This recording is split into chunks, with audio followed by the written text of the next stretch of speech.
12 de agosto de 2024, segunda-feira da 19ª semana do Tempo Comum. Em nome do Pai, e do Filho, e do Espírito Santo. Amém. Meus queridos filhos e filhas, muito bom dia, louvado seja Deus. Iniciarmos uma semana de trabalhos, de estudos e tantos projetos, pretensões, planos, na presença do Senhor. Sintam-se bem acolhidos. Desejo que a paz de Jesus esteja com cada um de vocês, suas famílias. Segunda brava, como diz o povo, né? Que a nossa semana seja repleta de alegrias, de conquistas e de bênçãos de Deus. Meus queridos, nesta segunda-feira da 19ª semana do Tempo Comum, nós vamos meditar a primeira leitura da liturgia que a igreja nos propõe, que é a leitura da profecia de Ezequiel, no capítulo 1, versículos do 2 ao 5, do 24 ao 28. No dia 5 do mês, esse era o 5º ano do exílio do rei Joaquim. A palavra do Senhor foi dirigida a Ezequiel, filho do sacerdote Buzi, na terra dos caldeus, junto ao rio Cobar. Foi ali que a mão do Senhor esteve sobre ele. Eu vi que um vento impetuoso vinha do norte, uma grande nuvem envolta em claridade e relâmpagos. No meio brilhava algo como se fosse ouro incandescente. No centro aparecia a figura de 4 seres vivos. Este era o seu aspecto. Cada um tinha a figura de homem. Eu ouvi o rumor de suas asas. Era como um estrondo de muitas águas, como a voz do poderoso. Quando se moviam, o seu ruído era como o barulho de um acampamento. Quando paravam, eles deixavam pender as asas. O ruído vinha de cima do firmamento que estava sobre suas cabeças. Acima do firmamento que estava sobre as cabeças havia algo parecido com safira, uma espécie de trono. E sobre essa espécie de trono, bem no alto, uma figura com aparência humana. E eu vi como que um brilho de ouro incandescente, envolvendo essa figura como se fosse fogo, acima daquilo que parecia ser a cintura. Abaixo daquilo que parecia ser a cintura, vi algo como fogo, e em sua volta um círculo luminoso. Esse círculo luminoso tinha o mesmo aspecto do arco-íris que se forma nas nuvens em dia de chuva. Tal era a aparência visível da glória do Senhor. Ao vê-la, caí com o rosto no chão. Palavra do Senhor. Graças a Deus. Meus queridos filhos e filhas, nós começamos então a acompanhar a profecia do profeta Ezequiel, a profecia de Ezequiel. Ezequiel, ele era sacerdote, ou seja, ele era descendente da tribo sacerdotal, que constituía o povo de Deus, mas Deus o chamou também para ser profeta. Então Ezequiel é sacerdote do templo, servia o templo e era profeta. O que acontece? Ezequiel, ele viveu no tempo em que o Reino do Sul, vocês lembram a diferença do Reino do Sul e do Reino do Norte, né? O Reino do Sul foi invadido pelo Império Babilônico, tá?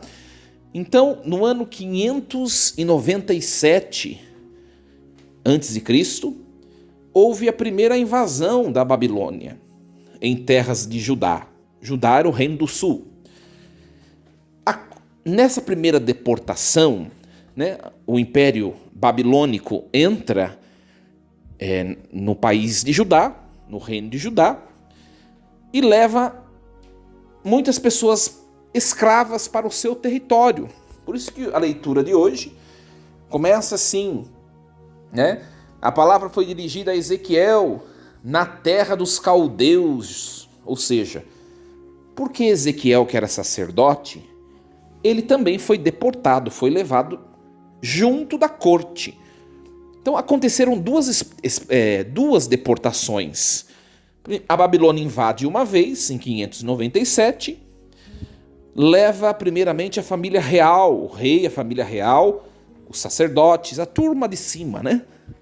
Leva deportado para o seu território babilônico. Depois de 10 anos, a Babilônia vai voltar e vai destruir a cidade inteira. E vai levar o resto das pessoas que sobraram lá, todas para serem escravas na Babilônia. Então aqui Ezequiel é o período histórico da primeira invasão, em 597. Né? A Babilônia invade e Ezequiel, quando escreve, ele está exilado na Babilônia já. Então, o texto todo é um texto de um sacerdote, que também é profeta, que está exilado junto da família real, dos nobres do reino de Judá. Tá? Então essa é a situação histórica na qual Ezequiel escreve a sua profecia. Ele foi deportado no primeiro grupo dos exilados. Né? E então o texto de Ezequiel, ora, ele vai falar para as pessoas que estão ali junto com ele, exiladas. Ora, o texto dele vai falar para as pessoas que ficaram lá em Judá, para que elas tomem cuidado, voltem para Deus, para que elas também não padeçam a destruição. Ou seja, Ezequiel está exilado, ele escreve para aqueles que estão junto dele palavras de esperança. Palavras de esperança, isso vai passar, nós vamos voltar para nossa casa. E ele escreve para as pessoas que ficaram lá em Judá: fiquem espertos, voltem para Deus, senão vocês vão acabar igual a gente acabou, igual a gente está aqui. Voltem para Deus, fiquem espertos. Então é um texto é um misto de sentimentos, é um misto de palavras. Ora se dirigem para quem está livre, ora que se dirige para quem já está escravo. É claro que depois o povo que ficou lá em Judá não vai escutar a Deus, vão continuar, e depois a Babilônia vai invadir e vão levá-los deportados também, como consequência do pecado deles. Então esse é o contexto histórico que nós vamos acompanhar na profecia de Ezequiel ao longo dessa semana. Tá bom, minha gente? E agora vamos então um pouquinho para o texto de hoje. Né? Quando Ezequiel vai começar a escrever sua profecia, a profetizar, ele faz, é evidente, uma experiência muito forte com Deus, que é essa experiência descrita hoje, que a gente não entende muito, porque ela é mais ou menos um gênero apocalíptico. Né? Então, Ezequiel, ele fala da sua vocação porque ele está no começo aqui da sua atuação profética. E Deus, ele se revela de maneira, vamos dizer assim, teofânica, de maneira a manifestar-se com sinais cosmológicos. Né? Aqui nós vemos a imagem de nuvens, a imagem de fogo. Olha só o que o texto diz. Eu vi que um vento impetuoso vinha do norte, uma grande nuvem envolta em claridade e relâmpagos. No meio brilhava algo, como se fosse ouro incandescente. E é Deus que se revela. É Deus. A nuvem é o retrato, né? Depois nós vamos ver no Novo Testamento essa confirmação, que a nuvem é a figura do Espírito Santo, que manifesta a presença do Pai. Né? Esses relâmpagos que clareiam, que faz brilhar, representa Deus, que sem Deus, minha gente, nós não conseguimos enxergar o que está à nossa volta, nós não conseguimos compreender os mistérios da nossa vida. Quantas coisas na nossa história nós não sabemos como será, quando fazer, por que fazer, de que jeito fazer, não é verdade? É só se aproximar de Deus. Ele é o relâmpago da clara evidência. Ele é o relâmpago da clara evidência. Ele pode iluminar nossos caminhos, nossos passos. Por isso que aqui a figura da nuvem é a figura de Deus, a figura do relâmpago, da clara evidência, da claridade, também é a figura de Deus. E o Senhor, que se julgava que habitava estavelmente no templo de Jerusalém, no trono formado pelas asas dos querubins, ele pôs-se em movimento e agora torna-se presente entre os exilados. Aqui é uma afirmação muito bonita, minha gente. Porque para os judeus, Deus ele habitava no templo. Por isso que o templo era um lugar hiper sagrado. Sobretudo no sinal, na manifestação, no sinal visível da Arca da Aliança. Era lá que Deus manifestava-se. Só que agora esse povo que tinha acesso à Arca da Aliança, ao templo, esse povo está longe do templo. Eles estão em terra estrangeira, exilados, escravos. Então eles não podem mais ter Deus junto deles? E Ezequiel tem essa visão para mostrar o relâmpago que clareia toda a terra e que pode surgir em qualquer lugar. É o retrato do Deus que nos acompanha onde nós vamos. Onde nós vamos, né? Hoje nós que somos da era da igreja, nós somos igreja, nós sabemos que Deus ele se torna presente de maneira visível, tocável, de maneira excelente no sacramento da Eucaristia, né? Aos domingos e festas de guarda, sobremaneira, eu tenho a oportunidade e é o dever canônico de estar na igreja para tocar com os meus olhos, com o tato, com o paladar, a Jesus Cristo que se mostra tocável, presente, né? Vivo, real à nossa frente. Só que quando eu começo a minha semana, hoje é segunda-feira, na verdade, eu vou enfrentar os desafios da semana, do meu trabalho, da vida familiar, das situações que vão acontecer ao longo dos dias. E eu vou levar essa presença que eu experimentei quando eu estava na igreja no domingo, eu vou levar para os meus dias. E essa presença ela vai ser capaz, né? Essa presença de Deus vai ser capaz de iluminar, de me instruir em tudo que eu vou viver ao longo dos meus dias. Por isso que é importante, minha gente, né? É importante ter consciência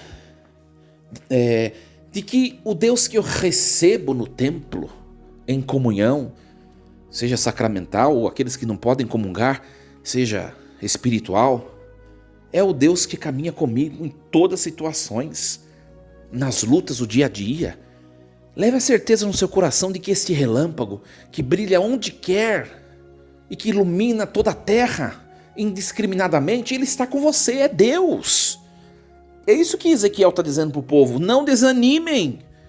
Deus está lá no templo, na nossa terra, na nossa pátria, lá no templo de Jerusalém, na Arca da Aliança, mas Ele está aqui conosco no exílio também. Deus está conosco no momento de sofrimento. Deus está conosco na situação difícil, neste momento de dor, de escravidão, onde nós estamos longe dos nossos parentes, dos nossos amigos, estamos longe do templo, que é o que a gente tem de mais precioso. Deus está conosco, Ele não nos esqueceu. Olha que bonito isso. E é bem verdade, né? Um relâmpago, quando cai em um lugar, um raio, né? Um raio quando cai em algum lugar, ele não ilumina só aquele lugar onde ele caiu. Um relâmpago ilumina todo o céu. Às vezes de longe, eu posso ver aquele brilho, e é a figura de Deus. Minha gente, mesmo nas trevas dos momentos difíceis da vida, quando a situação apertar, olhe para as nuvens e procure perceber Deus a brilhar na sua vida. Olhe para as situações da história, e mesmo que seja uma luz tão pequenininha que chegou até você, mas é Deus que te visita e que diz: eu estou junto de você. Meus queridos, agora que esse povo está atravessando uma grande crise de fé, Deus ele se mostra de uma forma nova, como Criador, numa nova forma. A sua glória enche toda a terra. A mesma glória que outrora pousara sobre o Monte Sinai, lá em Moisés, entrara na tenda da reunião, lá em Moisés. Essa mesma glória vai tomar o povo que está num momento difícil. Os 4 seres vivos que sustentam o firmamento, nós acompanhamos, nesse texto de hoje, eles recordam as 4 colunas da terra. É o Deus que sustenta o universo, quem nos visita, quem caminha junto de nós. Que bonito isso, né? Nós podemos enxergar a Deus, minha gente, que é esse círculo luminoso, né? Essa luz, esse ouro incandescente, esse brilho incandescente, é Deus. Ele pode ser percebido. Eu não sei o que você tem vivido na sua vida pessoal. Talvez você esteja passando por um momento complicado, como o povo de Judá estava passando. A corte, a família real e os sacerdotes que estavam exilados. Talvez você possa estar passando por momentos assim. E Ezequiel está dizendo àquele povo e está dizendo a nós também. Perceba Deus. Ele vai mostrar sua luz, sua glória. Ele se mostra. Ele está conosco. Mesmo quando as situações mostram que Deus parece estar ausente, Ele está lá. Ele está conosco. Ele está junto de nós. Creiamos nisso, meus queridos. Meus queridos, eu desejo a vocês uma semana cheia de Deus, deste Deus que nos ilumina, esta luz, esse relâmpago, esta nuvem clara e evidente, que Ele nos cubra de bênçãos, de ricas bênçãos e alegrias. Força e coragem, em nome do Pai, do Filho e do Espírito Santo. Amém. E lembremos-nos sempre, Deus está no comando de tudo.